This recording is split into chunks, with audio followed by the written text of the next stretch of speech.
नमस्कार। आज की कक्षा में हम जानकर प्राप्त करेंगे कि हमने जो पिछली कक्षा में उत्पत्ति स्रोत के आधार पर पढ़ा कि शब्द 5 प्रकार के होते हैं, तत्सम, तद्भव, देशज, विदेशी और संकर। तो वह परीक्षा के अंदर ये प्रश्न पूछा जाता है कि निम्नलिखित में से कौन सा शब्द तत्सम शब्द है और कौन सा शब्द तद्भव है। तो इतने सारे शब्द होते हैं कि हम उन्हें याद करना काफी मुश्किल होता है। तो ऐसे कुछ ट्रिक है जिसके माध्यम से हम तत्सम और तद्भव शब्द की पहचान कर सकते हैं। तो आज की कक्षा बहुत ही महत्वपूर्ण है, इस कक्षा को अच्छे से समझना है ताकि हमारा यह प्रश्न भी सही हो सके। पहला कि तत्सम और तद्भव, तत्सम और तद्भव शब्द की पहचान। तत्सम और तद्भव शब्द की पहचान। तत्सम तद्भव शब्द की पहचान कैसे करें? पहले हमें यह जानना है कि हम कैसे तत्सम तद्भव शब्द की पहचान करें। तो पहला ट्रिक ये है कि जब हमें शब्द के साथ छ, त्र, य दिखाई दे तो भी हमेशा तत्सम शब्द कहलाते हैं। बस ये जानकारी हमें प्राप्त होना जरूरी है कि हमें जब शब्द के बीच में छ, त्र और य दिखाई दे तो वे तत्सम शब्द कहलाते हैं। जैसे क्षेत्र, जैसे कुक्षी, क्षेत्र, कुक्षी, यज्ञ, ठीक है ना, ज्ञानी, मित्र।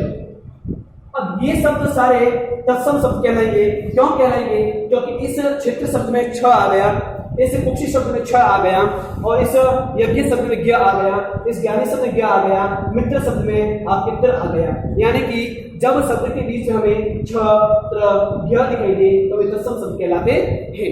अगला ट्रिक है नंबर 1 ट्रिक। अगला ट्रिक हमारी है कि जब अनुस्वार दिखाई दे हमें किसी भी शब्द के बीच में तो वे शब्द हमेशा तत्सम शब्द कहलाते हैं। जब हमें शब्द के साथ अनुस्वार दिखाई दे तो वे तत्सम शब्द कहलाते हैं। और जब इसी अनुस्वार के बाद जब चंद्रबिंदु हो जाता है तो वह तद्भव शब्द कहलाता है। जब हमें किसी भी शब्द के साथ तत्सम शब्द कभी होगा जब अनुस्वार दिखाई दे और तद्भव शब्द कभी होगा जब उसका चंद्रबिंदु दिखाई दे। जैसे शब्द है जंगा, ठीक है। अब इस शब्द के बीच में हमें देखें तो ज के ऊपर अनुस्वार आया हुआ है तो यह हो गया हमारा तत्सम। अब इसका तद्भव रूप कैसे होगा? अनुस्वार की जगह हम कर देंगे चंद्रबिंदु। जैसे जंगा का जाल, हमें शब्द दिखाई देगा तंतु और त के ऊपर अनुस्वार है, अब इसका हम कर देंगे चंद्रबिंदु तो ये हो गया हमारा तद्भव। तत्सम का क्या हो गया? तद्भव, ठीक है ना। हमें शब्द मिलता है पंच, प के ऊपर अनुस्वार है, अब अनुस्वार की जगह हम चंद्रबिंदु कर देंगे तो ये हो जाएगा हमारा तद्भव शब्द। ये कुछ ट्रिक होते हैं। हमें शब्द मिलता है कंचा, क के ऊपर अनुस्वार है, इसकी जगह हम अनुस्वार की जगह चंद्रबिंदु कर देंगे तब हो जाएगा हमारा तद्भव। यानी कि जिस शब्द के ऊपर हमें अनुस्वार दिखाई देवे तो वे हमारे शब्द तत्सम शब्द कहलाते हैं। बहुत ही आसान ट्रिक है। और जिस शब्द के ऊपर हमें चंद्रबिंदु दिखाई दे तो वे हमारा तद्भव शब्द कहलाता है। जैसे जंगा शब्द के ऊपर ज के ऊपर चंद्र अनुस्वार है तो ये हो गया तत्सम। तंतु के ऊपर त के ऊपर अनुस्वार है, ये भी तत्सम। पंच प के ऊपर अनुस्वार, ये भी तत्सम। क के ऊपर अनुस्वार, पंचा, तत्सम।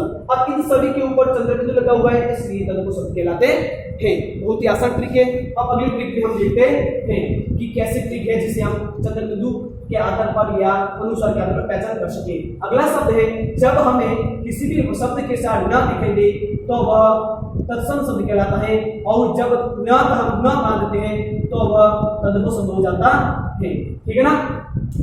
न शब्द दिखाई दे तो तत्सम होगा और न दिखाई दे तो तद्भव होगा। जैसे हम बात करें तो हमें शब्द मिलता है कर्ण, तो इसका हो जाएगा न का सीधा न, कान। कर्ण शब्द दिखाई दे तो न का सीधा हो जाएगा हमारे न का हो जाएगा न। हमें शब्द दिखाई दे तृण, तृण में न आया है तो इसका हो जाएगा तीन का, इसका न का न हो जाएगा। हमें शब्द दिखाई दे पाषाण तो इसका भी न हो जाएगा पाहन, क्या हो जाएगा? पाहन। हमें शब्द दिखाई दे, ठीक है ना। तो इस प्रकार के जो शब्द होते हैं, ठीक है ना, ये न तो उसके हो जाते हैं न। जहां पर भी हमें न दिखाई दे तो उसका हो जाता है न। तो ये हो गया आपके तत्सम, तो ये हो गया आपके तद्भव। ये बहुत ही अच्छी ट्रिक है। इसके बाद अगली ट्रिक के बारे में हम चर्चा करते हैं कि जब हमें किसी भी शब्द के साथ यह दिखाई दे तो वो तो हो जाता है हमारा तत्सम, और यह का हम जब ज बना देते हैं तो वो हो जाता है हमारा तद्भव। जिस शब्द के साथ हमें यह दिखाई दे तो वह हमारा होगा तत्सम, और जब ज दिखाई दे तो वो हमारा होगा तद्भव। तो अब देखो, जैसे हम सब देखते हैं यशोदा, तो यह आ गया तो यह हो गया हमारा तत्सम, और यह की जब ज लिखेंगे तब हो जाएगा हमारा तद्भव। जैसे जसोदा, यह की जगह जसोदा। हम सब लेते हैं यौवन, यह आ गया तो यह हमारा हो गया तत्सम, और यह की जगह हम जब यौवन ज लिख देंगे तो यह हो जाएगा हमारा तद्भव। हम सब लिखते हैं सूर्य, तो यह आ गया तो यह हो गया हमारा तत्सम, और यह की जगह हम ज लिखते हैं तो यह हो जाएगा हमारा तद्भव। सूर्य का हो जाएगा सूरज। हम लिखते हैं शब्द यम, यह आ गया तो यह हो गया हमारा तत्सम, और जब ज लिखेंगे तो जैसे जम, यम का जम लिखेंगे तो हो जाएगा हमारा तत्व। बहुत ही आसान ट्रिक है कि जब हमें किसी भी शब्द के साथ यह दिखाई दे तो वो हमारा हो जाएगा तत्सम, और जब उसी शब्द का जब यह का ज हो जाता है तो वो आपका हो जाता है तद्भव। जैसे यह का ज, यह का ज, यह का ज, यह का ज। तो ये ट्रिक भी आसान ट्रिक थी कि जिस शब्द के साथ यह दिखाई दे वो हमारा तत्सम होता है, और जब यह जब ज में परिवर्तित हो जाता है तब वह तद्भव हो जाता है। एक और ट्रिक को हम पता करते हैं।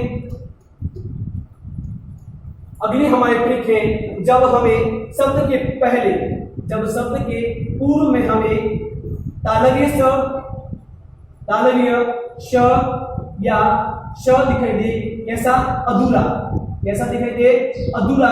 जब शब्द के पूर्व में हमें तालव्य श अधूरा दिखाई दे तो वो भी हमारी ट्रिक है कि उसका लोप हो जाता है।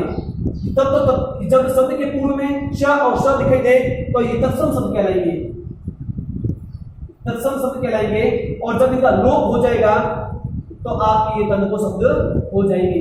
जैसे हम बात करते हैं तो कुछ शब्द होते हैं जैसे समश्रु, हम सब लेते हैं समश्रु। अब इसके आगे आपके आधा शब्द पहले से आ गया है तो इसका मतलब तत्सम शब्द है। अब हम इसका तद्भव कैसे बनाएंगे, इसका हम सीधा लिख देंगे समश्रु का मूछ, स इसका लोप हो जाएगा, ठीक है ना। अगला शब्द हम लेते हैं स्थान, आगे आपके तालव्य से आधा आ गया तो इसका लोप हो जाएगा, पीछे वाला शब्द हम लिख देंगे थान, ठीक है ना।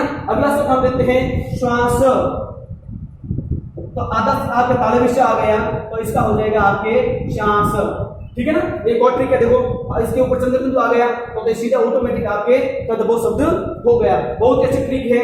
ऐसे ट्रिक से अगला हम लेते हैं स्थल, तो आधा तालव्य से आ गया इसका हम कर देंगे थल, तो ये शब्द आपके हो गए तद्भव और ये शब्द आपके हो गए तत्सम। ये आपके तत्सम हो गए और ये शब्द आपके हो गए तद्भव। बहुत ही आसान ट्रिक से ये भी हमने अच्छे से समझा कि जब शब्द के पूर्व में तालव्य स अधूरा आता है तो वो तत्सम कहलाता है, और जब उसका तद्भव बनाते हैं तो आधा तालव्य स का लोप हो जाता है। जैसे समश्रु में आधा स चला जाएगा तो मूछ रह जाएगा, स्थान में आधा स तालव्य चला जाएगा तो धान रह जाएगा, श्वास में आधा स चला जाएगा तो सांस रह जाएगा, और स्थल में आधा स चला जाएगा तब आपके थल बच जाएगा। ये ट्रिक थी। इसके बाद हम अगली ट्रिक के बारे में चर्चा करते हैं।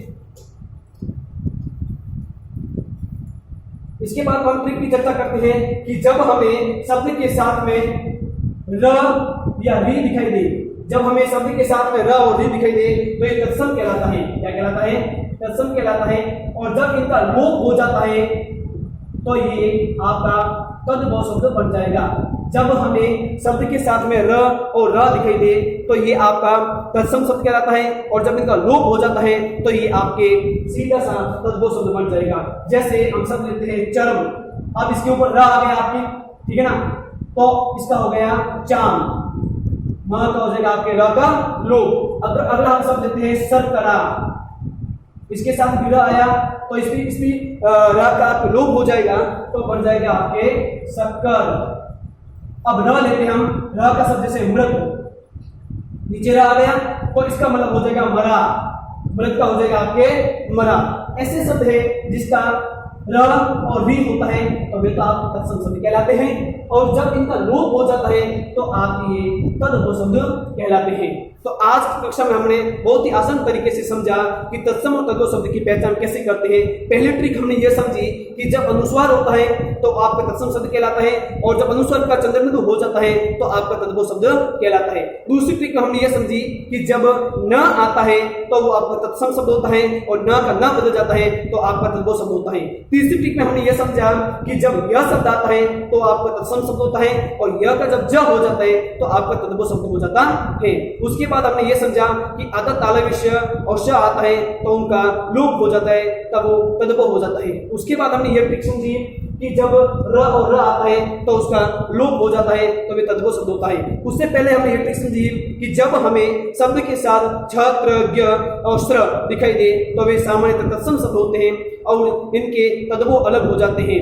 ठीक है ना। तो आज की कक्षा में हमने इस टॉपिक को समझा। अगली कक्षा में फिर मुलाकात करते हैं। जय हिंद, जय भारत।